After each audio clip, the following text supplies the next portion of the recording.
Bonjour à toutes et à tous, merci d'être là jeudi soir 18h. J'espère que ça va devenir un rendez-vous régulier pour vous pour le live coding avec Bachar. Bonjour Bachar. Salut Seb, bonjour tout le monde, j'espère que tout le monde va bien. En direct de Genève ou des environs de Genève et moi en direct de près de Paris, on va dire, dans la grande banlieue parisienne. Alors, le live coding, c'est 1 heure les mains dans le code, c'est 1 heure sans slide, où on suit un scénario, comme on a expliqué la fois passée. Si vous avez loupé l'épisode précédent, ben, la fois passée, c'est le premier épisode. On a reçu de notre chef un repo GitHub avec une application à déployer. C'est une application Node.js et MySQL, et ben, on a fait ce que tout le monde fait au début. On prend un compte AWS, on lance une instance, on lit le README, on tape les commandes à la main, et après 1 heure, on avait l'application qui fonctionnait. On avait montré quelque chose de spécial au niveau de la sécurité pour ne pas se connecter en SSH à l'instance. On avait utilisé un service qui s'appelle AWS System Manager Connection Manager. Récupère-moi si je dis des bêtises parce que je perds Session Manager. Session Manager. Dans le nom de ce service, c'était trop compliqué pour moi. AWS System Manager, Session Manager, pour faire des connexions SSH via la console web sans ouvrir de port et même sans avoir de démon SSH qui tourne sur l'instance pour maximiser la sécurité de cette instance. Puis en fin d'épisode, on avait fait une AMI, une machine image, de manière à pouvoir redémarrer cette instance préconfigurée pour qu'on ne doive plus la configurer à chaque fois. Un nouveau message du boss, on écoute ça. Un nouveau message du boss. Écoute, ouais. Knock knock. Coucou, bonjour à vous deux, j'espère que vous allez bien et que vous êtes en forme. J'ai regardé en détail votre déploiement de la semaine passée. Pas mal en 1 heure. Mais côté réseau, ça ne va pas du tout. Pour votre deuxième mission, avant d'aller plus loin avec la base de données et le reste, il faut vraiment préparer les fondations qui nous permettront de grandir. Vous allez créer un réseau pour cette application. Comme je pense que nous allons déployer l'appli dans plusieurs environnements et plusieurs régions, je ne veux pas de doc dans la console, écrivez-moi un script pour le créer ce réseau. Je compte sur vous les gars. Vous avez 1 heure. C'est la vie. On a 1 heure. Effectivement, on a utilisé le VPC par défaut, le réseau par défaut la semaine passée. Cette fois-ci, on va mettre l'application dans un vrai réseau, Bachar. Ouais, bah écoute, apparemment, il va falloir qu'on crée ce qu'on appelle un VPC. Donc juste pour complément d'information, vous allez aussi trouver sur le repo de GitHub toutes les instructions de la dernière fois qu'on a fait avec Seb. Donc si vous voulez rejouer, vous pouvez rejouer le script si ça vous intéresse. Et je vais mettre le lien Mais dans donc le VPC. Je vais mettre le lien dans le chat, je disais. Donc cool, ok. Excuse-moi, j'ai pas répondu. Alors, VPC, c'est un réseau privé pour vous. Comment est-ce que je crée un VPC Est-ce qu'on peut faire un petit diagramme d'abord, peut-être, montrer ce qu'on souhaite faire? Ouais. Bah, en fait, la dernière fois, la première question qu'on s'était posée, Seb, c'était la région. Hein. Ouais. Et qu'est-ce qu'on avait choisi? Rafraîchis-moi la mémoire. Francfort, si je me souviens bien. Ouais. Francfort. Ouais, en plus, je suis dessus. Alors, ouais, c'est bien ça, c'était Francfort. Donc, alors, je vais mettre une région ici, moi. Oups, non, c'est pas une région. Voilà, elle est là, ma région. Donc en gros, bah, j'ai une grosse boîte bleue là qui est la région de Francfort. Alors, et à l'intérieur d'une région, qu'est-ce qu'on a? On a des availability zones. Hein. Pour dessiner, tu utilises quoi là? Alors là, j'utilise draw.io et puis il y a tout un. Si jamais vous tapez sur Google, ce qu'il faut faire là, c'est taper sur Google draw.io puis AWS. Ça vous donne le lien. Si je ne dis pas de bêtises. Donc là, ça vous donne des liens avec tous les icônes, Sinon, il faut les chercher, c'est pas très marrant, là, si vous allez juste directement. Donc là, en faisant ça, il vous load la librairie AWS, donc ça rajoute ça dans l'URL. Puis il y a tous les icônes, etc., qui sont disponibles. Donc, ouais. Et donc, on fait un petit diagramme. On est dans Francfort, il y a 3 zones de disponibilité, si je me souviens bien. Comment est-ce qu'on va répartir notre réseau? La première chose, c'est faire un VPC, c'est ça? Exact. Donc en fait, le VPC, il est associé à une région. Hein. Il faut toujours penser un VPC, c'est dans une région. On ne peut pas avoir un même VPC qui soit sur 2 régions.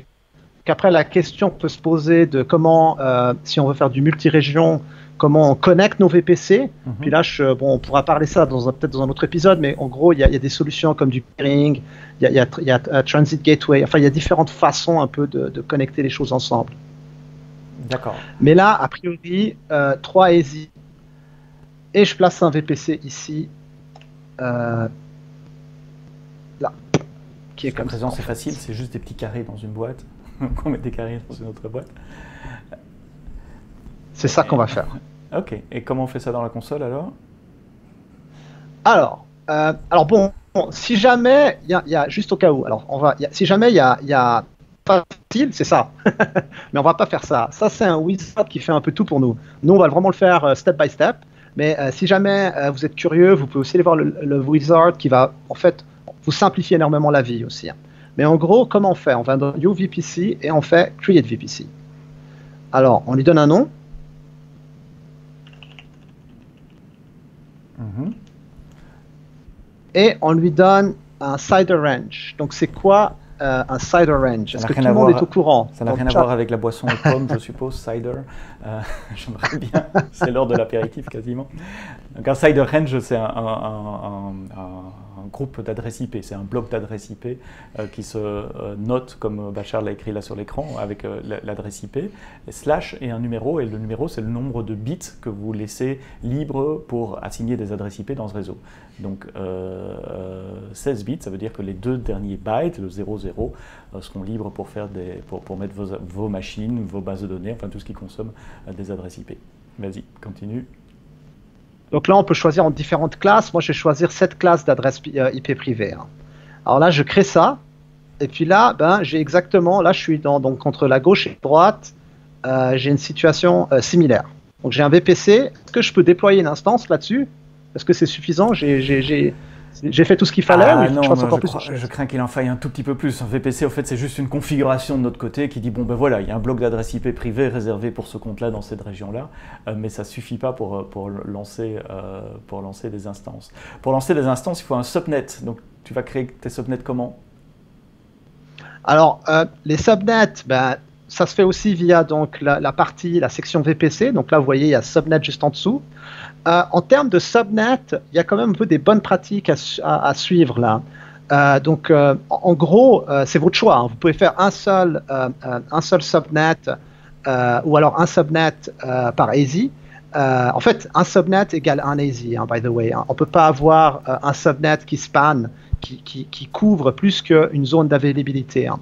Donc, si je veux pouvoir utiliser les 3 zones d'availabilité, le minimum qu'il faudrait que je fasse, c'est 3 subnets. Mais est-ce que faire un subnet par availability zone, est-ce que c'est vraiment la meilleure manière? La réponse c'est non. Et puis en général, on va essayer de diviser en fait entre avoir plusieurs subnets qui vont jouer différents rôles. Donc par exemple, tout ce qui est public, on va le mettre dans un subnet qui va être public, qui va avoir des adresses IP publiques et qui va être accessible depuis l'Internet. Tout ce qui est applicatif, on va le mettre dans peut-être un subnet privé. Et puis tout ce qui est base de données, on va le mettre dans un subnet qu'on appelle isolé. Et puis pendant que je vais faire ça dans le diagramme, Seb, je t'invite à expliquer la différence entre privé et puis isolé, et puis comment les subtilités là derrière. Les subtilités des subnets. C'est assez simple, au fait. Tous les subnets sont les mêmes. Un subnet, c'est un subnet. Ce que Bachar va faire là, il va dessiner les subnets que nous allons créer, et puis il va les créer dans la console, et vous allez voir que créer un subnet, c'est toujours la même chose. C'est cliquer sur le petit bouton en haut à gauche que vous voyez là, où il est marqué Create Subnet. Qu'est-ce qui fait qu'un subnet est privé ou un subnet est public, ou même isolé? Un subnet public, c'est un subnet qui a une configuration qui permet aux instances Amazon EC2 qui tournent dans ce subnet d'avoir une connexion avec Internet. Plus exactement, de recevoir des connexions entrantes. Donc c'est dans un subnet public que vous allez mettre vos web serveurs, par exemple, et c'est ce qu'on va faire ici dans cet épisode-ci. Dans la vraie vie, dans les épisodes suivants, vous allez voir qu'on ne va pas garder notre web serveur dans le subnet public. Dans le subnet public, il n'y aura que le load balancer, parce que finalement, c'est la seule partie de votre infrastructure qui reçoit des connexions venant de l'extérieur.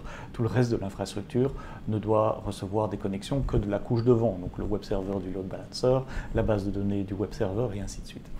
Donc un subnet public, c'est un subnet qui est configuré pour avoir des connexions entrantes, et il y a 3 éléments de configuration. Il faut qu'il y ait que la ressource Amazon EC2 ait une adresse IP publique, et ça se demande quand on lance l'instance. Il y a un petit check dire je veux recevoir une adresse IP publique, ou il hérite le comportement du VPC. Il faut qu'il y ait une table de routage, et on va vous montrer ce que c'est qu'une table de routage pour router le trafic rentrant et sortant vers ces adresses IP là. Et il faut attacher aussi à notre VPC un routeur vers Internet, ce qu'on appelle Internet Gateway. Alors, rien de tout ça n'est du matériel, hein. Souvent, j'ai la question qui me dit « Oui, mais mon Internet Gateway, il faut la dédoubler pour de la haute disponibilité. » Et évidemment que non. C'est juste une configuration dans notre settings. Donc là, ce que fait Bachar, il crée les VPC dans la console, en donnant un nom. Il crée les subnets dans la console. Et en donnant un nom, et puis dire dans quel VPC on veut l'attacher et dans quelle zone de disponibilité. Donc là où le VPC est régional, les subnets, eux, ils sont liés à chaque availability zone. Ils ne peuvent pas dépasser le bord d'une availability zone. Pour chaque VPC, il faut donner un subnet, pour chaque subnet, il faut donner un range d'adresse IP, et ce range d'adresse IP, c'est chaque fois un subset de ce qu'on a mis dans le VPC. Donc si dans le VPC, on a mis 10.0.0.0.0.16, il faut que ça soit quelque chose qui soit dans ce range-là. Donc là, si je vois bien sur l'écran, 10.0.0.1.24.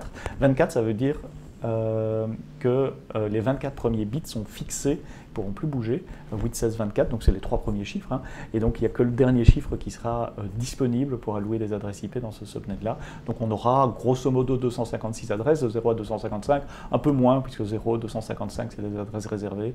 Je crois que, voilà, je ne connais pas le compte exact. Tu connais le nombre exact d'adresses IP? En fait, il y en a, je crois qu'il y a 4-5 adresses qui sont enlevées. Il y en a une, il y a le multicast, non, excuse-moi, il y en a une que, oh mon Dieu, je sais plus. Mais je sais qu'il y en a 4 ou 5, je crois, qui sont réservés, que vous ne pouvez pas utiliser. C'est jamais 255. Il faut regarder dans la doc, là. Honnêtement, moi aussi. Mais c'est un poil en dessous. Enfin, ça fait 250, c'est largement ce dont on a besoin. Donc, je te laisse créer les autres subnets. Tu vas en créer combien là 6. Donc, alors, j'explique ce que c'est qu'un subnet public. C'est un subnet qui a une configuration qui permet de recevoir des connexions rentrantes par Internet. Il y a les subnets privés, ça c'est par défaut, c'est un subnet qui n'a aucune configuration spéciale, et donc les instances qu'on va déployer dans ce subnet-là, elles ne peuvent pas recevoir de trafic venant d'Internet, elles ne peuvent pas émettre non plus du trafic vers Internet. Alors ça peut être problématique parfois, parce que sur des instances, on aimerait bien faire un sudo yum update ou appeler un Windows update, et donc ces instances, elles doivent, typiquement dans le cas de mise à jour, aller chercher des connexions sur Internet, aller chercher des données sur Internet, et donc faire une connexion sortante. Et donc on a un autre type de subnet, et de nouveau c'est juste la configuration, c'est juste une abstraction de l'esprit, qui sont les subnets isolés. Et les subnets isolés, ils n'ont pas de connexion rentrante, mais les instances peuvent faire des connexions sortantes, par exemple pour aller chercher des updates. Et ces connexions sortantes, en général, elles passent par une gateway de NAT. Et le NAT, tu veux expliquer ce que c'est le NAT, ou je te laisse concentrer sur ta création pour ne pas faire de bêtises pendant que tu crées les subnets à la main? Je vais te laisser parce que j'essaie de te rattraper en fait. J'essaie d'aller aussi vite que je peux. Là. Non, je te laisse, je sais, ça prend du temps de créer 6 subnets à la main. On va automatiser tout ça, hein. Restez jusqu'au bout, je fais un peu de teasing, mais tout ça, ça va s'automatiser. Mais ce qu'on voulait faire, c'est vraiment se mettre dans vos chaussures à vous. Quand vous commencez un projet, la première fois, vous allez utiliser la console. Vous n'allez pas écrire des scripts. Et donc, nous aussi, on utilise la console, on écrira des scripts après. Du NAT, je disais, c'est du Network Address Translation, c'est un truc que vous utilisez tous les jours sans le savoir. Votre box Internet à la maison, elle fait ça tout le temps. En gros, elle a une adresse IP publique, celle avec laquelle on vous voit quand vous connectez à un service sur Internet, mais vous avez 10, 15, 20 ou plus appareils à la maison. Pensez aux tablettes, aux téléphones, et à tous les objets connectés que vous pouvez avoir à la maison. Tous ces objets, ils ont une adresse IP privée sur votre réseau à vous, mais quand ils communiquent sur Internet, la box, elle fait une traduction d'adresse IP, elle attache son adresse IP, elle envoie le paquet à sa destination sur Internet, et puis le paquet revient, et la box remet la bonne adresse IP du bon appareil dans le réseau privé qui a lancé la requête. Et bien, on peut faire exactement la même chose sur AWS, et on va faire ça aussi, créer une NAT gateway pour donner accès à Internet, à nos subnets privés. Le use case, encore une fois, c'est juste faire des Des quoi? C'est de faire des mises à jour, des updates, simplement. Si vous avez des questions, n'hésitez pas à poster dans les commentaires. Hein. J'ai les commentaires sur l'écran, je les vois. J'ai vu que certains d'entre vous ont proposé des autres outils de dessin. MindGrammer par exemple, et puis ah oui, MindGrammer Diagram sur GitHub, donc merci à vous deux qui avez posté cela. J'ai mis les liens sur le flux vidéo également, donc si vous regardez cette vidéo après, vous verrez les liens à l'écran. 1, 2, 3, 4, 5, 6, 7, 8, 9. 9 subnets. J'ai vérifié, ouais, alors je voulais juste être sûr que je ne m'étais pas trompé là dans l'adressage. Vous voyez, il y a 251, en fait, la réponse est devant nos yeux. Ouais. Voilà, 251, donc il y en a, je crois, apparemment, il y en a 4 qui sont, au lieu de 255, il y en a 4 qui sont prises. Vous pouvez constater aussi, il faut regarder là, j'ai toujours placé dans des différents availability zones. Donc ça fait A, B, C, A, B, C, A, B, C. Donc si jamais, là, je les ai triés par nom, pour être sûr que voilà, donc je les isolés, j'ai les privés, j'ai les publics. Donc ça c'est les isolés, ça c'est les privés où je mon application, ça c'est les publics. Donc l'idée à un moment donné, ce serait de mettre la base de données là, l'application, le serveur, tout ce qui est application ici, puis ici ce serait plus genre des load balancers ou des choses qui sont public facing. Donc tu as parlé d'Internet Gateway, ouais. NAT Gateway, hein, peut-être que je dois écrire en parallèle. Donc c'est ce que j'allais te poser comme question, c'est quoi l'étape suivante? On va créer l'Internet Gateway. Alors l'Internet Gateway, c'est une configuration, c'est pas un device, hein, même pas virtuel. C'est juste une configuration qui dit ce VPC-là, il a théoriquement la possibilité d'aller vers Internet. Donc il n'y a pas de haute disponibilité, de cluster, de trucs comme ça. Vous créez un Internet Gateway et vous l'attachez à un VPC. Et voilà, chose que je vais faire tout de suite. Donc je l'attache au VPC Guestbook. Voilà. Donc là maintenant, potentiellement, possibilité de me connecter à Internet depuis ce VPC. Hein. Alors j'avais dit, il y a trois choses.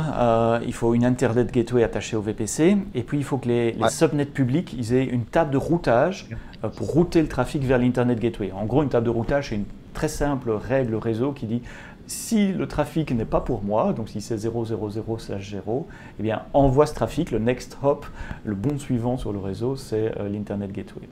Et donc là, Bachar crée une table de routage à la main. Et dans une table de routage, il y a en fait, il y en a une qui est déjà créée. Ah, elle est déjà créée. Ouais, j'utilise celle qui est déjà créée en fait, parce que tu en crées une par défaut quand tu crées un nouveau subnet. Donc je vais éditer celle qu'il m'a créée automatiquement.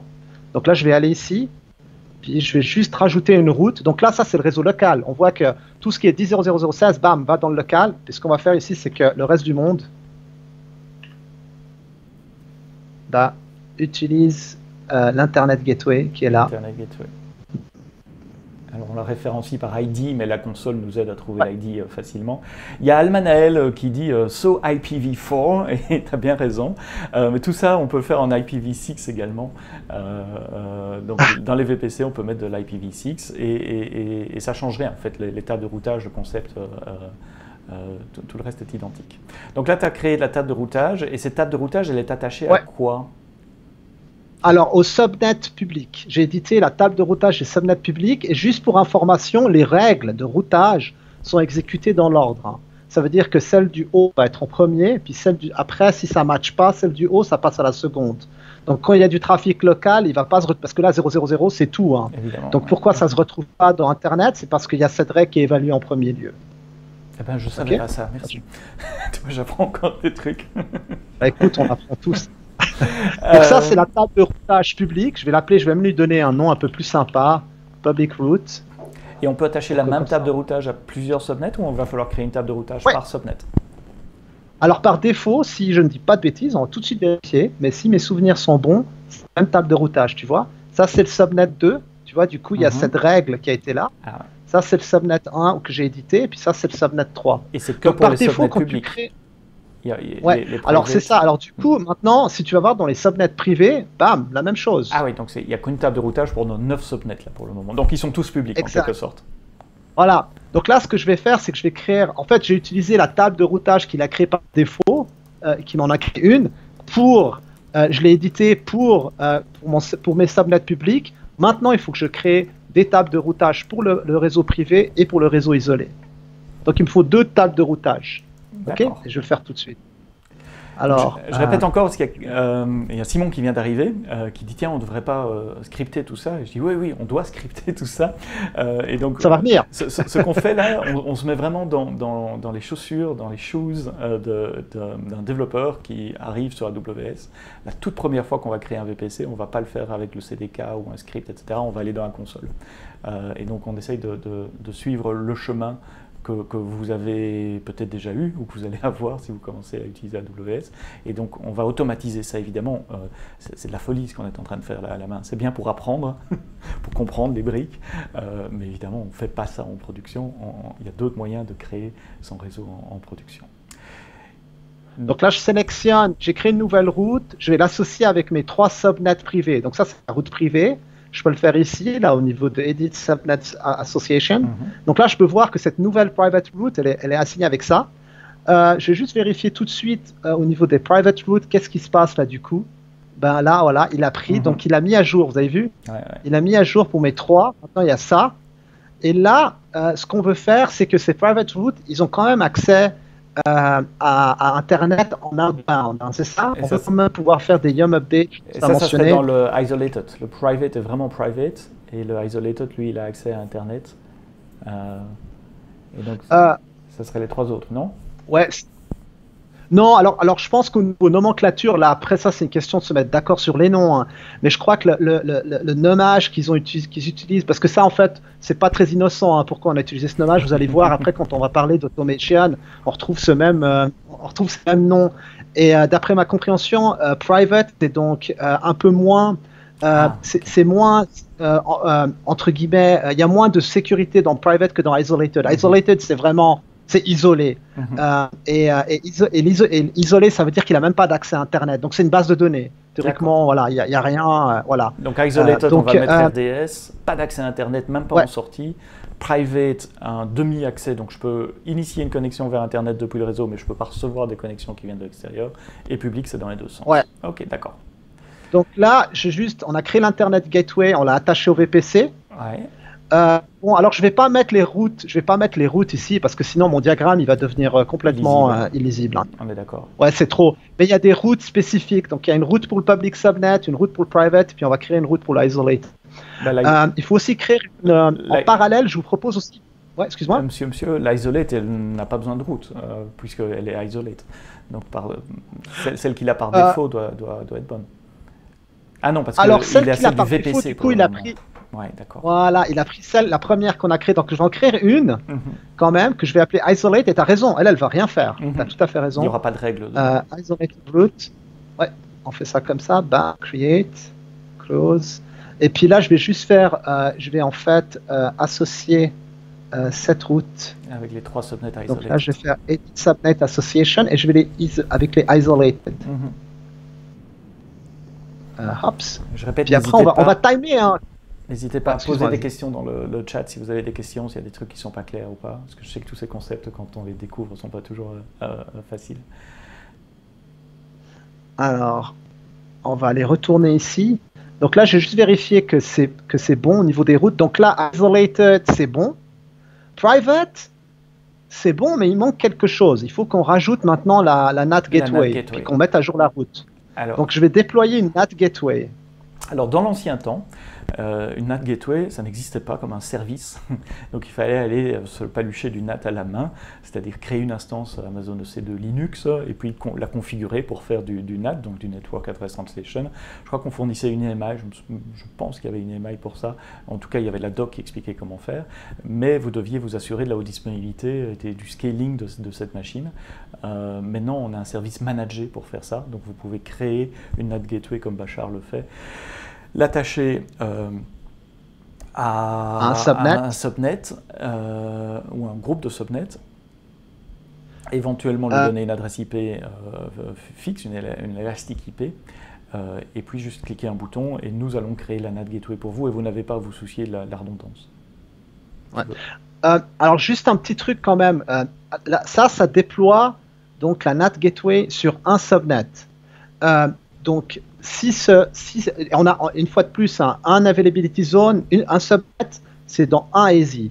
Donc si ce ASI tombe, cette NAT Gateway n'est plus disponible. Hein. Donc il faut quand même, si vous voulez du high availability, il va quand même falloir en créer une autre ailleurs. Il faut créer un autre NAT gateway dans un autre subnet public. Bon, là, on va y aller mollo, on va juste en créer une seule, je ne vais pas en mettre deux, mais sachez que là, j'ai un peu un single point of failure quand même. Si le ASY, bon, la chance, la chance qu'un ASY tombe complètement down, elle est quand même assez faible, mais bon, tout peut arriver. Hein. On est dans... Je veux dire, il faut aussi être honnête, tout peut arriver, hein, tous les scénarios sont toujours possibles. Il y a Simon qui dit on peut toujours utiliser la solution maison pour les petits budgets, parce que c'est vrai que la NAT Gateway elle a un coût. Comme tout, mon conseil en matière de coût, c'est de dire vous pouvez automatiser. Donc vous pouvez avoir un script qui crée une NAT Gateway et change les tables de routage. Comme ça, vous faites vos Yum updates pendant 1 heure, et puis vous retournez un script qui arrête la NAT Gateway, enfin qui la détruit et qui change les tables de routage. Comme ça, vous ne payez pas pour la NAT Gateway 24 sur 24, 7 jours sur 7. Mais c'est vrai. Là, ce que je fais, c'est que je rajoute la route. Et donc, dans les private subnets, rajouter une route qui dit 000/0, ça veut dire n'importe où à destination d'Internet. Le next hop, c'est la NAT Gateway. On voit bien l'ID, le target, là, c'est NAT Gateway. Ok, on a nos private subnets, on a nos isolated subnets, on a les public subnets. Je crois qu'on a tout là dans le VPC. Il manque un truc? Alors, je rajoute ça dans le diagramme ici, donc je l'ai mis là. Ah oui, toujours important d'avoir la doc à jour. Voilà, ouais, comme ça, hop. Et qu'est-ce qui nous manque? Si tout va bien, ça suffit en fait. Moi, j'ai loupé un morceau là. Non, je rigole à voir les commentaires, mais donc il y a Talif qui dit la question n'est pas de savoir si ça va tomber, mais quand ça va tomber. C'est ça que dit Werner Vogel, notre CTO. Oui, il a bien raison. Éventuellement, sur la longueur, il y a des trucs qui vont tomber. Je le disais encore dans une conférence. Mais une fois de plus, c'est ça, donc il y a l'automation, provisionner NAT Gateway, là vous avez vu ça prend quelques secondes, donc pour une question de coût, vous pouvez aussi décider que vous automatisez la recréation dans un autre ASY et puis vous reroutez comme Sébastien l'a expliqué. Et puis si les connexions sortantes sont business critical, il y a peut-être d'autres moyens de faire aussi. Ici on parle d'update, donc a priori c'est pas business critical, donc si c'est down pendant 1 heure, c'est pas catastrophique. En général, pour beaucoup d'applications, c'est pas catastrophique. Après vous allez toujours me trouver the application qui a un use case, mais là on peut rediscuter. Donc tu disais Bachar, on a le VPC qui est prêt, et donc comment est-ce qu'on va le tester? On va déployer notre instance de la fois passée. Est-ce qu'on peut la bouger? Parce qu'on a l'instance qui tourne, je peux simplement la bouger, la mettre dans le VPC. Ah. Je connais la réponse. Hein. Alors, on va regarder dans le public. Est-ce qu'on peut la bouger? Tiens, question pour le public. Votez 1 si vous pensez que c'est oui, ou votez 2 si c'est non. C'est une bonne idée. Je suis curieux de voir. Qui pense qu'on peut bouger l'instance? Donc l'instance de la semaine passée, on l'avait démarré dans le VPC par défaut, qui est un autre VPC. Maintenant, on a créé notre VPC à nous. Est-ce qu'on peut bouger l'instance d'un réseau à l'autre? Mettez 1 si vous pensez que oui, mettez 2 si vous pensez que non. Du coup, j'ai plus personne qui me met des commentaires. Ouais. Si quelqu'un dit non. J'ai des noms quand même, ouais. On peut cloner l'image, ensuite la recréer, effectivement, c'est ça qu'on va faire. Ouais, c'est non. Donc on ne peut pas déplacer. Vous avez raison. Vous avez raison. On ne peut pas déplacer une instance. Non, on ne peut pas. Alors, on avait déjà créé, vous vous rappelez, la dernière fois, on avait créé une EMI. J'avais créé une EMI, c'était comme ça qu'on avait terminé l'épisode. Donc là, je n'ai pas besoin d'en recréer une, je vais juste utiliser celle-là. Puis je vais aller là. Donc comme on ne peut pas bouger l'instance, on va en créer une nouvelle. Et pour la créer, on a toujours cette machine image qui est une image des disques. Vas-y, tu peux la sélectionner. Donc, ultimement, en fait, on aurait dû utiliser une Elastic IP pour que l'IP ne change pas. Et puis repointer. Chose qu'on n'a pas faite la dernière fois. C'est possible ça? Une Elastic IP, c'est pas attaché à un VPC? C'est une vraie question, je ne connais pas la réponse. Écoute, je ne crois pas, mais c'est une bonne question. Il faudrait que je lise. Attendez, regardez. Non, mais il me semble on peut essayer. Dès que tu auras lancé l'instance. On pourra essayer après. Je pense que non, tu peux. Elle est attachée à un VPC, mais elle n'est pas attachée à un subnet.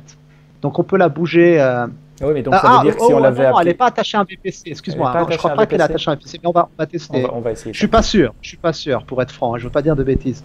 Alors, on va la mettre dans un subnet public. Alors c'est là que c'est important, c'est cet écran-là qui est important quand vous lancez l'instance, c'est de choisir le subnet, et il faut choisir le bon subnet, un des 3 subnets publics que vous avez. Et n'oubliez pas le rôle. Alors je vais garder le SSM role juste au cas où. Si ça marche pas, comme ça on peut y aller, on peut voir ce qui se passe. Sinon c'est un peu frustrant. Voilà. Donc je fais ça. Alors on va voir, j'espère que ça marche. Hein. Hop. Security Group. Donc qu'est-ce qu'on avait ben là du coup on a changé de VPC. Hein. Les Security Group, Ils sont attachés au VPC. vous vous rappelez qu'on avait créé. Voilà, ils sont attachés au VPC, donc on le trouve plus celui du port 80. Donc là il va falloir que je crée un nouveau. Comme ça. Donc là, Bachar recrée un nouveau security group et il va autoriser uniquement le trafic entrant venant de n'importe où, 000, sur le port TCP80 qui est HTTP. Le Nginx était colocalisé la dernière fois. Oui, pour le moment, on a toujours tout sur la même instance, une seule instance. Tout ça, ça va changer, évoluer avec les prochains épisodes. Évidemment, on va séparer, on va mettre des load balancers, on va faire des tas de choses. Mais pour le moment, c'est une pauvre petite instance avec tout dessus. Donc il y a le Nginx dessus, il y a le Node.js dessus. Les deux sont démarrés avec systemd, c'est ça qu'on avait fait la fois passée. Et il y a la base de données aussi qui est dessus, qui est aussi démarrée avec systemd. Alors, les Elastic IP... Alors, je voulais qu'on regarde... on regardait Elastic IP. Alors, je sais plus, honnêtement, je sais plus. Mais je crois qu'on peut les utiliser sur différents VPC. Allocate. Ouais, tu vois, regarde, c'est juste ça, il n'y a rien. Donc là, après, je viens d'en créer une. Donc une Elastic IP, c'est quoi? C'est une adresse IP que vous réservez pour votre compte, pour vous. Et ça vous permet de la bouger d'une instance à une autre et donc de garder une adresse IP fixe pour des services qui devraient recevoir des connexions d'Internet. C'est gratuit tant que vous l'attachez à une instance qui tourne. Si vous ne l'utilisez pas, on vous facture un tout petit quelque chose par heure parce que vous utilisez une ressource rare qui est une adresse IPv4 et vous ne l'utilisez pas. Oui? Donc là, vous voyez bien que Guestbook Prod 01, c'est une instance qui roule dans le VPC par défaut. Guestbook Prod 02, c'est l'instance que je viens de démarrer. Donc il me le donne les deux. Hein. Ah oui, donc on peut attacher cette adresse IP là où on veut. Si on n'utilise pas d'adresse IP, à chaque fois que vous faites un stop-start de votre instance, vous recevez une autre adresse IP publique par défaut, ce qui n'est pas toujours bien pour des instances qui doivent recevoir des connexions. Ceci dit, en principe, dans la vraie vie et dans les épisodes suivants, on va avoir un load balancer, donc ce n'est pas une vraie question, donc c'est pour ça qu'on ne l'a pas adressé pour le moment. Alors, Guestbook Prod 02, elle est démarrée? Ouais, c'est fini, c'est démarré. Donc, voilà. Donc là, j'ai regardé Guestbook Prod 02, j'ai pris l'adresse publique. IP, puis je suis allé là. Donc on a apparemment, a priori, là on a pas trop fait un mauvais boulot. Donc on a créé un VPC avec 9 subnets et on a pu placer, puis le routage s'est fait. Alors, on n'a pas testé notre subnet privé ni notre subnet isolé. Hein. Bon, a priori, ça devrait quand même. Alors notre boss, elle avait dit dans son message au début qu'on allait aller en production sur plusieurs régions et qu'elle s'attendait à avoir des environnements de dev et de test. Et donc on va évidemment pas refaire tout ce qu'on a fait dans la console là, ça a pris une demi-heure quand même de configurer la console. Elle disait qu'elle veut automatiser tout ça. Quelles sont les options qu'on a, Bachar, pour automatiser tout ça? Bon, alors là il y a un peu plusieurs écoles de pensée, enfin comment dirais-je, ça peut être un débat philosophique là. Alors, on peut utiliser CloudFormation, qui est en fait, CloudFormation, c'est un document que vous pouvez définir en JSON ou en YAML, qui vraiment décrit, comme la recette, c'est une configuration qui décrit en fait les différentes ressources qu'on veut créer. On peut faire ça, puis pendant longtemps, il y a des gens qui ont fait ça. On peut aussi utiliser des outils un peu plus, disons, évolués. Alors, il y a des gens qui utilisent Terraform, qui est un superbe outil aussi pour faire de l'automation, qui est aussi multi-cloud, qui est avec Terraform, donc ça fait qu'on peut aussi faire ça dans d'autres fournisseurs de cloud. Aujourd'hui, moi, je vous propose de regarder avec CDK. Alors, si jamais vous ne connaissez pas CDK, faites juste faire un AWS CDK.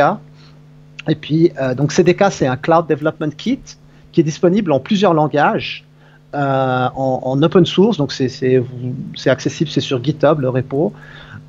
Et puis, ça permet de programmatiquement, en fait, de définir des stacks et définir qu'est-ce qu'il y a dans nos stacks. Donc, par exemple, là, on a un stack qui est le VPC qu'on peut programmatiquement définir. Et moi, on va, avec Sébastien, ce qu'on vous propose, c'est de faire ça, de refaire tout ce qu'on vient de faire ça, mais en ligne de code, en gros, dans les 25 minutes qui nous restent. Un des énormes avantages du CDK, c'est qu'on programme en utilisant des langages de programmation classiques, habituels. Donc c'est Node.js, Python, Java, ce sont les langages qu'on supporte. Et le CDK va générer du CloudFormation. Donc CDK n'a pas réinventé la roue. Si vous connaissez déjà CloudFormation, si vous l'utilisez depuis 10 ans, c'est toujours là.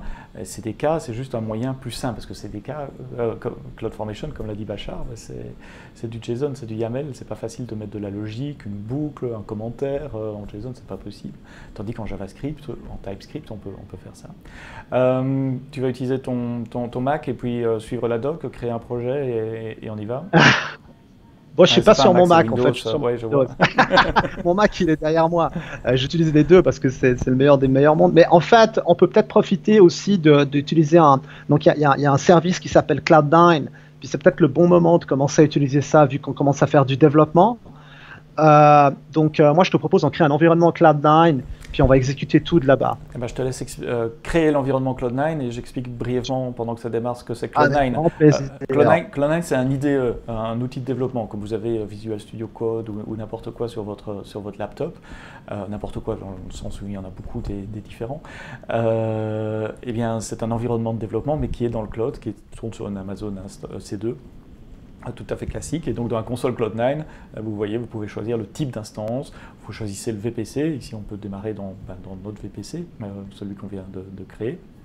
On va la mettre dans un subnet public qui est un requirement pour Cloud9. Et vous pouvez accéder à ce Cloud9 à travers une interface web. L'avantage, c'est que vous avez vraiment une machine par projet. Et donc, je ne sais pas, vous avez déjà probablement tous eu des problèmes de dépendance entre une librairie Python machin ou une librairie JavaScript machin. Et là, comme c'est virtuel, vous pouvez vous permettre de créer un environnement par projet, les arrêter, les démarrer à la demande.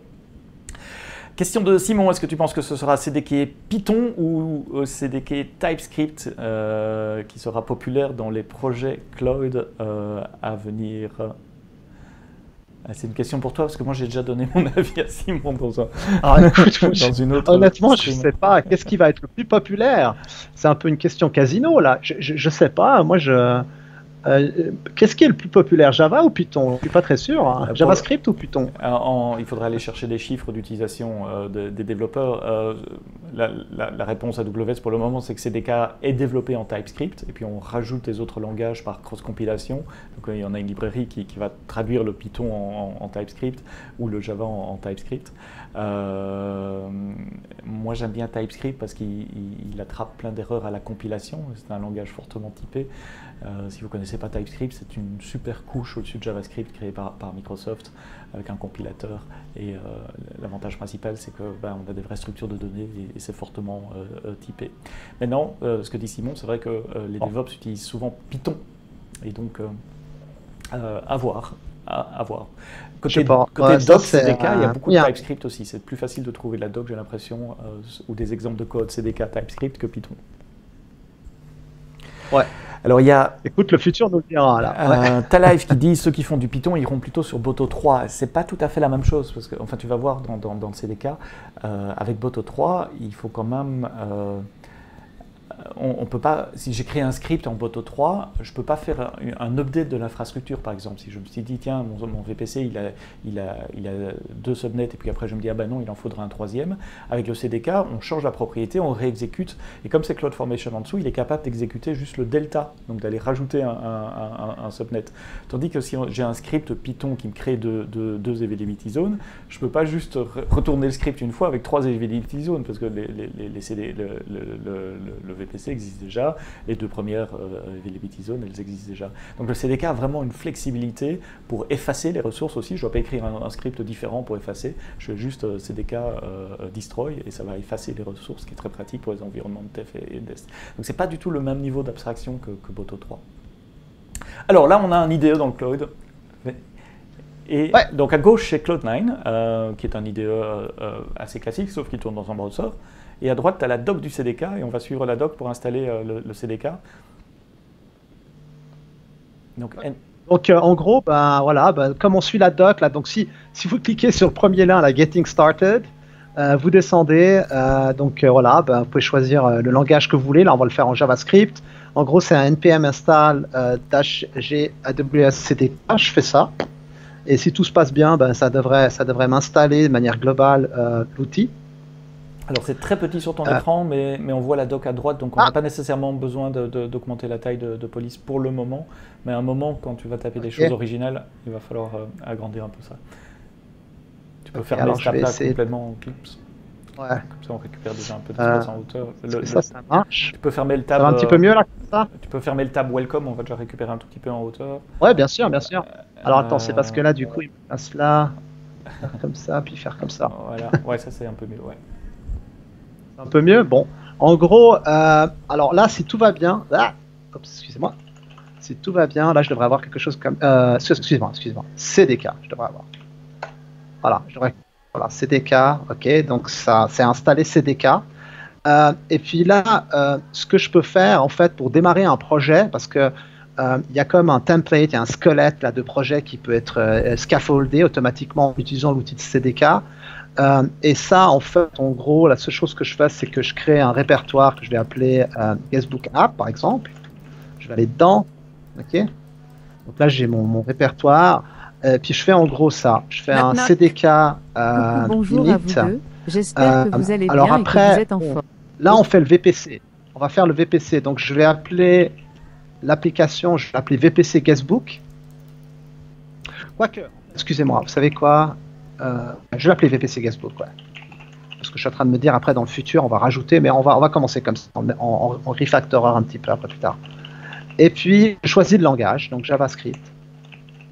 Voilà, je fais ça. Donc ça, si j'ai pas fait d'erreur, ça va me scaffolder, en fait, comme un template. Ah, j'ai oublié quelque chose ici, désolé. J'ai oublié de mettre CDK init app. Ouais, excusez-moi, je me suis trompé. Il faut dire CDK init app. Donc en fait, app, c'est le template. C'est le template, donc c'est une application qui va être vide. Désolé, tant pour moi. Ah oui, donc on peut avoir. Il y a plusieurs templates, il faut dire à la ligne de commande quels il y en a deux, je crois. Il y a app. Ouais, il y a app et il y a let. L'autre, c'est lequel? J'ai oublié. Je pense que si je fais un CDK help, il va me montrer. Il y en a deux. Il y a app, puis il y a, je sais plus quoi. J'ai oublié. J'arrive plus à me souvenir. Alors bon, là, en gros, une application, c'est ça. Ça m'a fait un mini projet que je peux. Ah oui, on voit tous les fichiers à gauche là qui ont été créés. Ouais. Et en gros, là, si on regarde un petit peu ce qui s'est passé, alors il y a trois trucs qui sont, je pense, intéressants à suivre. Donc, en gros, le premier machin, c'est cdk.json, qui est en fait un peu le point d'entrée. Donc, quand je vais après taper des commandes avec CDK, donc je vais pouvoir en fait synthétiser, par exemple, le fichier CloudFormation, le template CloudFormation. Donc synthétiser, ça veut dire générer.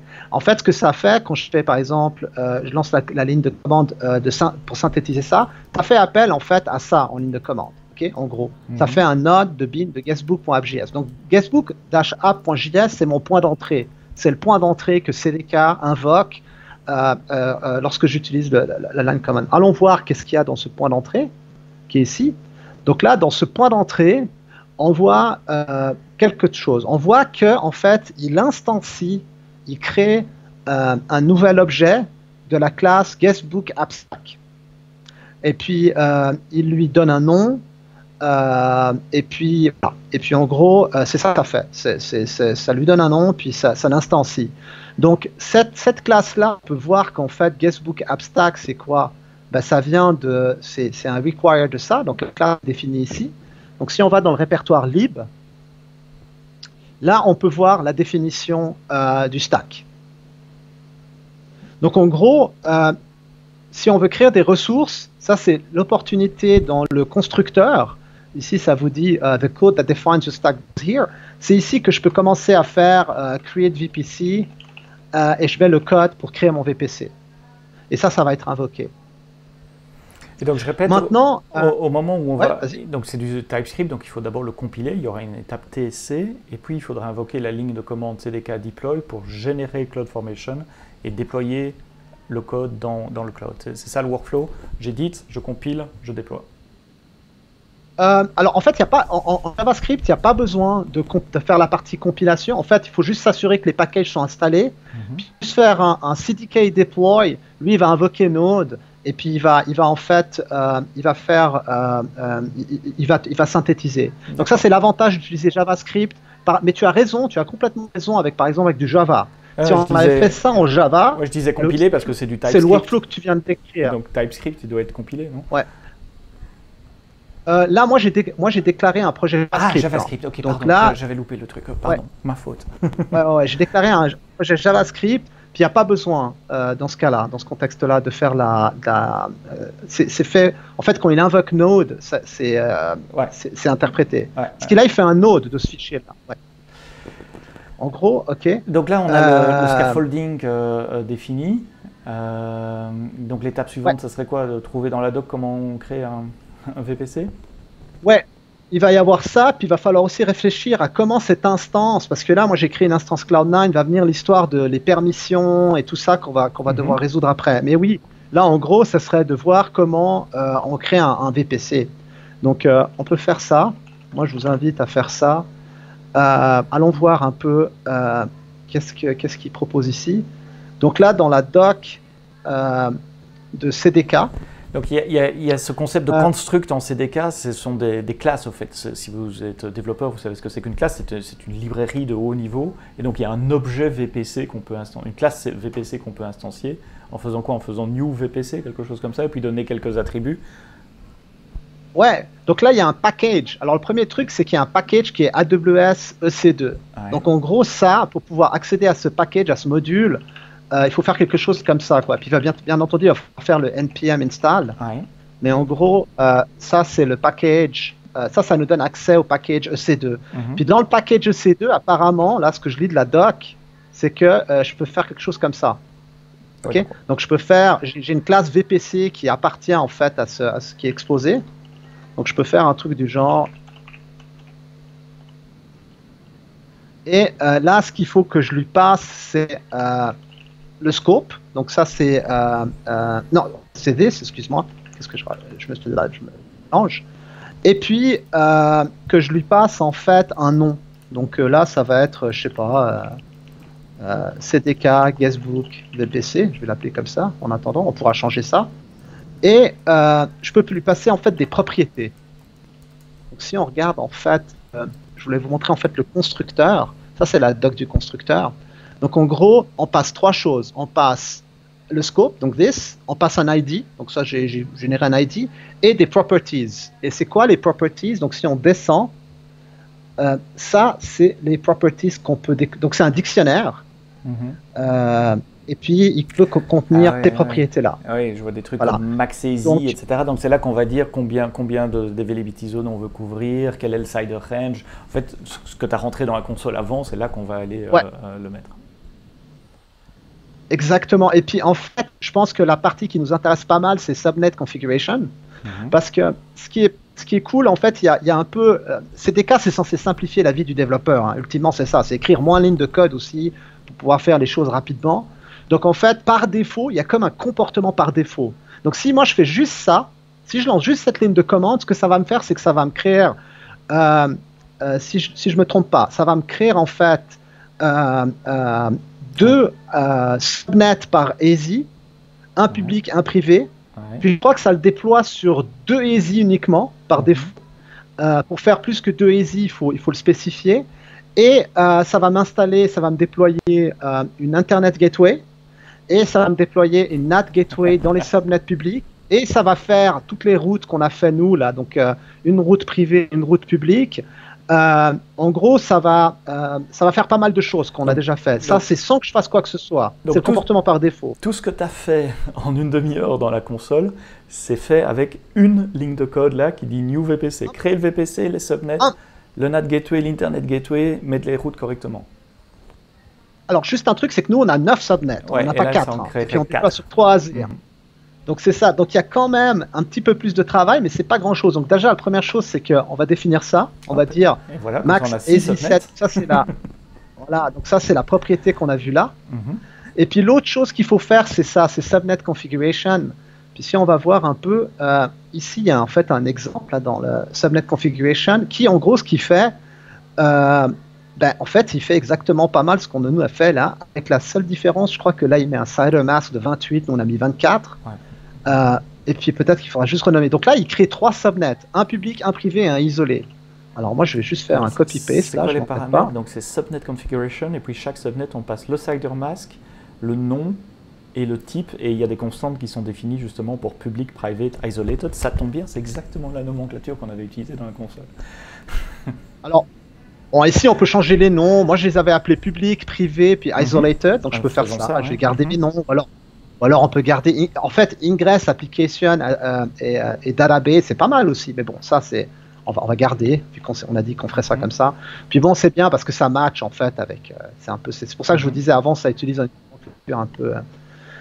Donc ça, c'est voilà, ça, en gros, ça fait tout ce qu'on a fait nous.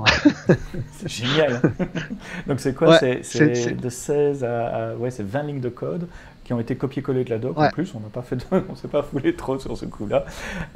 Et comment je peux déployer ça maintenant? Comment ça peut créer mon VPC? Okay. Alors ça, c'est la première ça c'est la prochaine partie. Alors un truc aussi qu'il faut faire, c'est que là, moi, j'ai utilisé ce package. Hein. Ah oui, donc il faut pas oublier de faire le npm install. Ouais. Donc là, je vais faire un petit npm install de ce package. Il y a Talif qui dit CodeGuru peut aider là-dessus. J'ai juste vite fait l'annonce, mais je n'ai jamais vu en vrai. Non, CodeGuru, c'est un outil de code review qui va appliquer de l'intelligence artificielle pour analyser votre code et détecter des erreurs potentielles dans le code en faisant une analyse statique du code. Donc CodeGuru ne peut pas aider pour ça. J'ai une autre question sur Amplify, mais j'y répondrai quand on déploiera, parce que la création du VPC, ça va prendre quelques minutes, et je répondrai pendant que ça déploiera. Donc, tu nous as rajouté le package ? Si j'ai pas fait d'erreur, oui. Alors, attends, je vérifie juste un truc. Je crois que oui. On va voir. Et puis, ce qu'il faut faire là maintenant, c'est configurer. De toute façon, on va tester, on va voir s'il y a une erreur, mais il va falloir. Je peux tester en fait. Ouais, je pourrais faire en fait un CDK simple. Synthesize. Ça devrait pas besoin. Ça n'a pas besoin parce que là, j'ai un problème si je veux le déployer en fait depuis cette machine, il faut que cette machine ait les autorisations pour pouvoir accéder, faire un stack et puis en fait toutes les commandes, créer un VPC, créer un subnet, etc.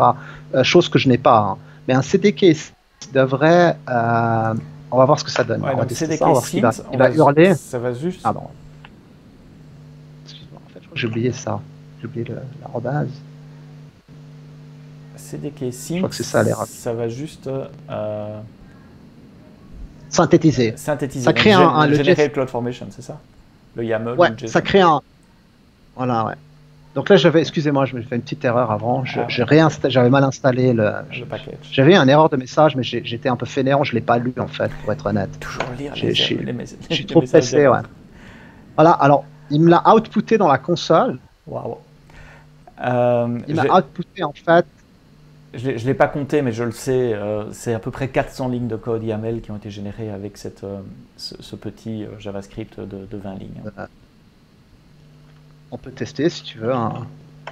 D'ailleurs, je le mets dans un fichier, puis je peux l'ouvrir. Ainsi, tu vas avoir le décompte. Ouais, où tu fais WC-L. 125, c'est pas loin. Hein. 425, ouais. Ah ouais. Tout à fait, WC-L, ouais. 425, ouais. J'aime trop Vim, moi, je suis toujours dans Vim. 425 lignes de code. Alors, comment je peux déployer? Donc maintenant, normalement, CDK deploy. La seule chose que tu disais, c'est que l'instance Cloud9 sur laquelle on travaille, a priori, elle n'a pas les autorisations pour déployer. Et donc, on va se prendre un message d'erreur si on fait ça. À moins que Cloud9 fasse un truc magique.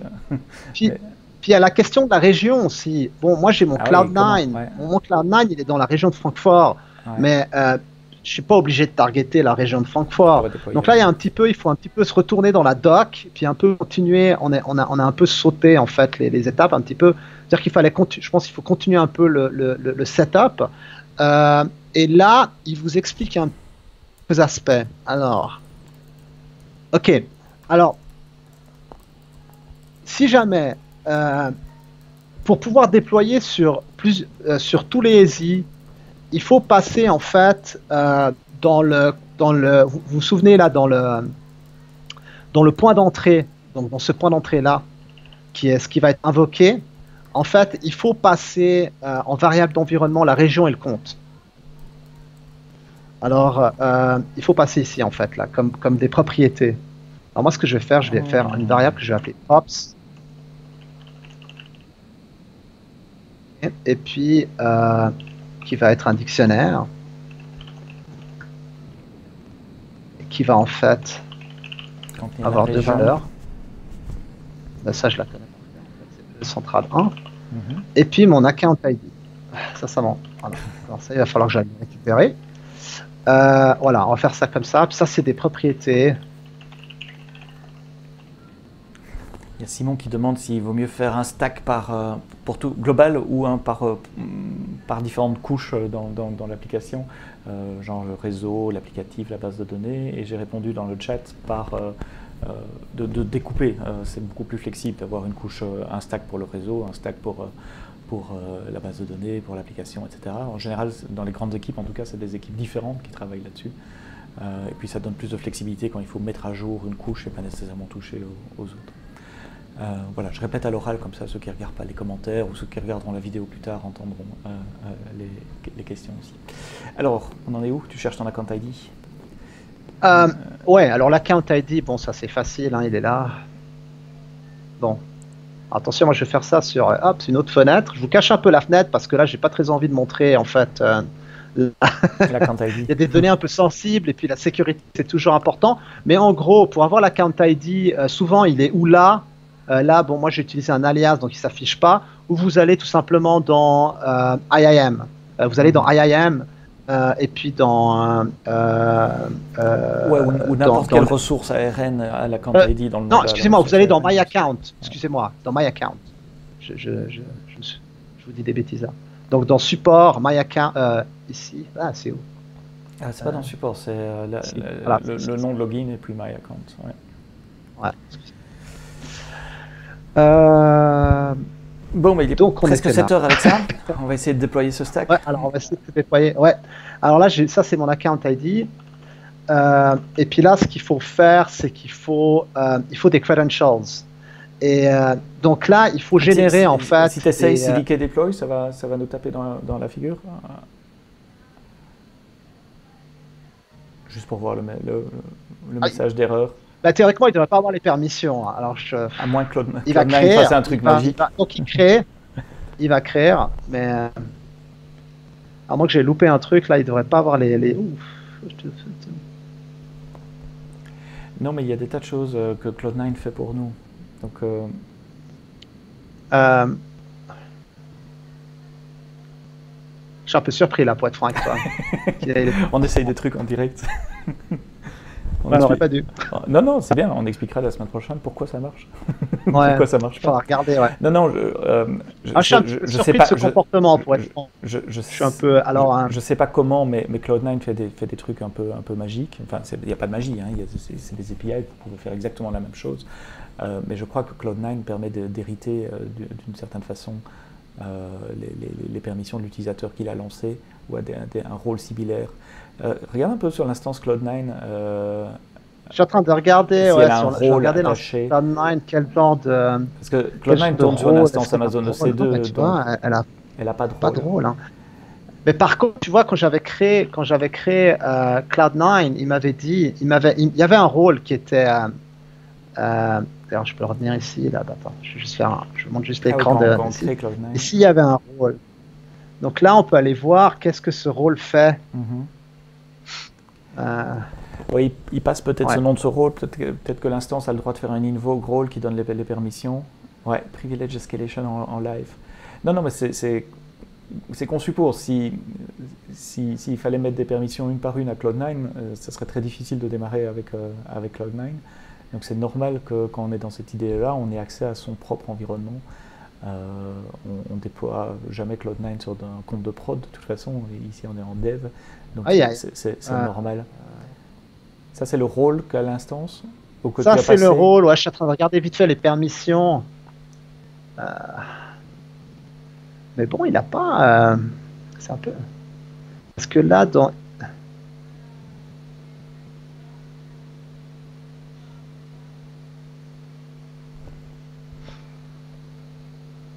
Ok, il va falloir que je vais regarder. Je regarderai en offline plus en détail. Mais j'imagine que oui. Rem, je suppose que c'est Rémi qui dit tape dans Cloud9 AWS STS et puis get-caller-identity.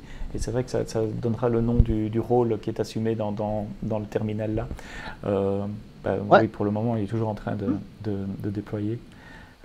Je peux faire ça en parallèle si vous voulez. Je peux ah oui, tu peux ouvrir un un autre terminal, bien sûr. nouveau terminal. Je le vois pas. Où est-ce que je peux ouvrir un nouveau terminal? Normalement, tu as un petit plus juste à côté du terminal. Ah si, là, voilà. Ouais. Voilà. Je suis fatigué. Voilà. Et c'est quoi? J'arrive pas à lire. Ben, là, il se log en tant que moi. User Ah, ID. mais oui. Ah, mais ça fait du sens. Oui, voilà. Donc, Bachar est admin. Voilà. Ok, il utilise moi. Ok. Parce que là, j'ai eu un petit moment de panique, pour être franc avec toi. Je me suis dit, non, mais attends, ce sera un sacré problème, là, si, si on te provisionne comme ça. Parce que pour provisionner une instance Cloud9, il y a juste besoin d'avoir permission pour le service Pour la Cloud9. démarrer, ouais. Donc, si ça donnait, ça serait comme oui, ça fait du sens. Ouais, on est un peu fatigué, hein, c'est 19h. Donc désolé un peu, mais oui, c'est logique. Donc là, théoriquement, il a créé le VPC, il a tout fait. Hein. Ça, c'est fait. Hein. Donc là, si je vais là... Donc là, il a fini. Si on va dans la VPC. console VPC, on devrait voir un troisième VPC, puisqu'on a le défaut, on a celui qu'on a créé à la main, et maintenant on a celui qui est créé par Facebook, par Guestbook, par le CDK. Bah, le qui nouveau, s'appelle le Guestbook. futur Facebook. Le futur Facebook.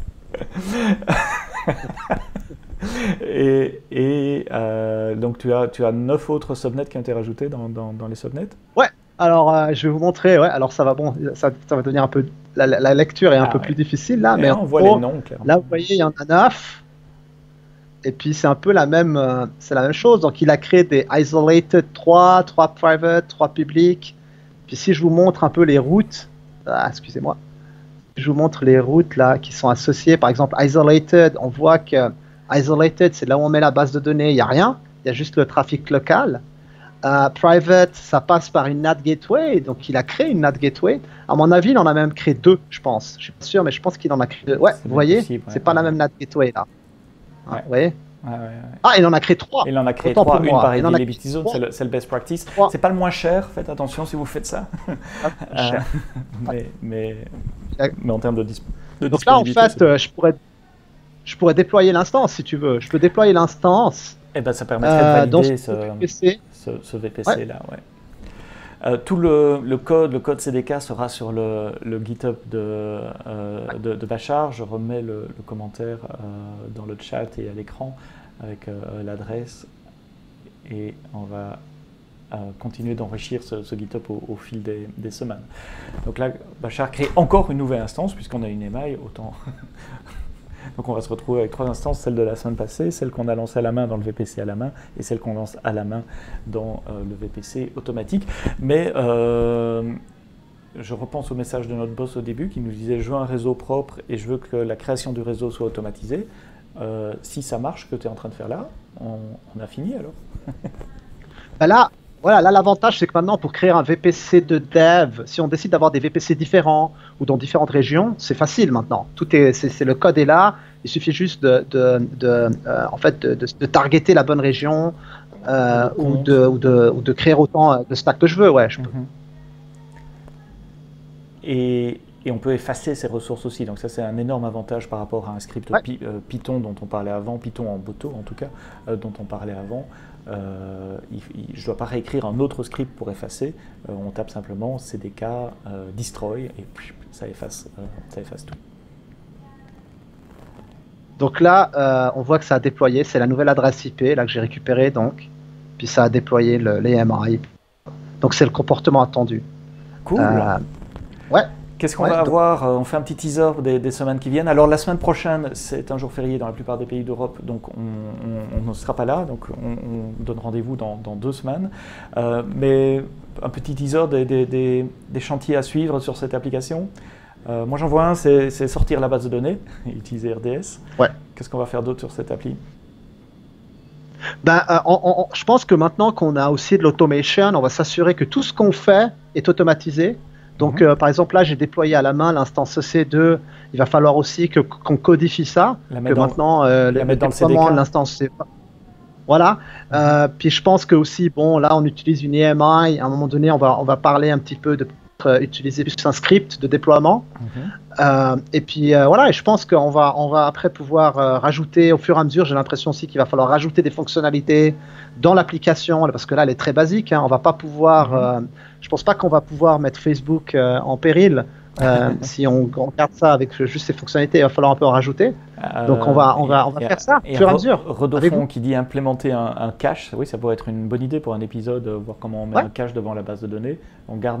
C'est pas quelque chose qu'on avait pensé, mais c'est effectivement une bonne idée, et il y a beaucoup de gens qui se posent la question. Gestion d'authentification fédérée, pourquoi pas. On peut faire une session sur Cognito et faire du login fédéré. On va mettre un load balancer aussi, avant d'aller dans les trucs plus avancés. Bien sûr.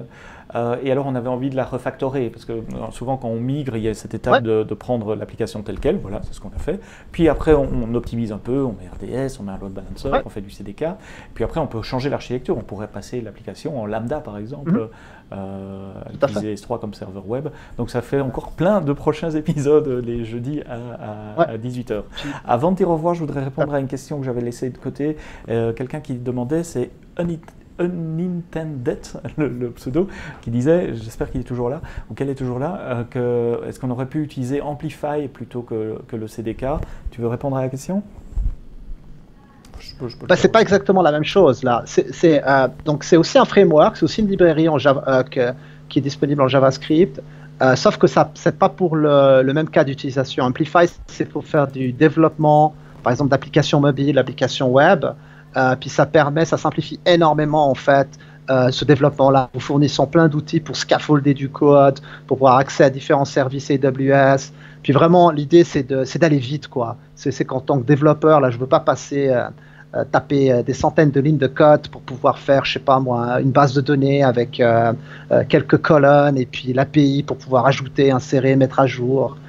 Donc c'est simplifier la vie du développeur dans le contexte d'une application web, du développement d'une application web. Ici, là, CDK, c'est pour faire de l'automatisation, c'est pour pouvoir définir c'est quoi les ressources que vous voulez déployer, comment elles sont configurées et pouvoir éventuellement exécuter ce déploiement. Voilà. Ouais, et c'est pas que web, aussi mobile. Je suis en train d'écrire un blog post pour iOS et Android à ce sujet-là, pour Amplify, donc stay tuned. Il y a un blog qui est en train de se créer. Amplify, c'est plutôt pour le full stack développeur qui veut provisionner de l'infrastructure rapidement, tout en restant côté client dans son environnement de développement côté client. On ne va pas créer un VPC par exemple avec Amplify. On va plutôt créer une API Gateway, on va créer une API AppSync, GraphQL, on va créer quoi d'autre, une base de données DynamoDB, des choses comme ça. Un point différent. Bien, conclusion, Bachar, un récap de ce qu'on a fait aujourd'hui. J'espère que c'était intéressant pour les gens de voir un petit peu comment le faire et à la main et automatisé. Puis je pense que c'est le début maintenant qu'on a un VPC, on a un réseau un peu qui fait du sens, on va pouvoir évoluer quoi, puis faire évoluer un peu cette aventure. Donc au plaisir, bonnes vacances la semaine prochaine et puis plaisir de vous voir, quoi. Merci Bachar, le code est dans ton GitHub, n'hésitez pas à aller voir là, n'hésitez pas à nous laisser vos feedbacks sur les réseaux sociaux, sur Twitter et sur LinkedIn, vous aurez les adresses juste dans le jingle de fin. Merci d'avoir assisté à cet épisode jusqu'à 7h du soir et rendez-vous, attention, pas la semaine prochaine, c'est jour férié, la semaine d'après, donc on sera le 28 de tête, le jeudi 18h, ça va être une habitude maintenant, tous les jeudis pour l'apéritif. Ciao, à bientôt, salut Bachar. Bye bye, merci Seb, ciao.